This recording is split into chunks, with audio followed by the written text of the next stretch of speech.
Gender insanity being pushed on our children is an act of child abuse. Very simple.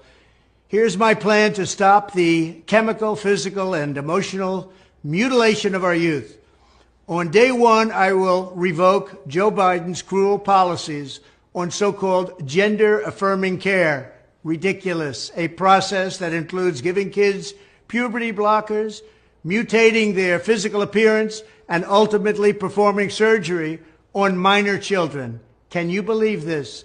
I will sign a new executive order instructing every federal agency to cease all programs that promote the concept of sex and gender transition at any age. I will then ask Congress to permanently stop federal taxpayer dollars from being used to promote or pay for these procedures and pass a law prohibiting child sexual mutilation in all 50 states. It'll go very quickly.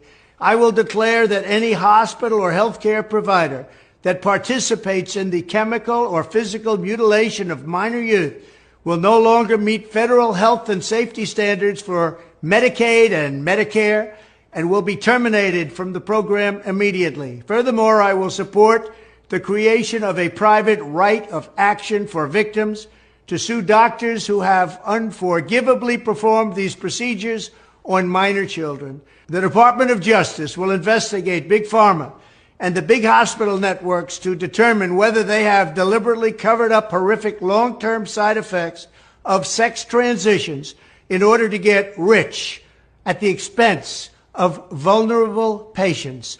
We will also investigate whether Big Pharma or others have illegally marketed hormones and puberty blockers which are in no way licensed or approved for this use. My Department of Education will inform states and school districts that if any teacher or school official suggests to a child that they could be trapped in the wrong body, they will be faced with severe consequences, including potential civil rights violations for sex discrimination and the elimination of federal funding. As part of our new credentialing body for teachers, we will promote positive education about the nuclear family, the roles of mothers and fathers, and celebrating rather than erasing the things that make men and women different and unique. I will ask Congress to pass a bill establishing that the only genders recognized by the United States government are male and female, and they are assigned at birth. The bill will also make clear that Title IX prohibits men from participating in women's sports, and we will protect the rights of parents from being forced to allow their minor child to assume a gender which is new and an identity without the parents' consent.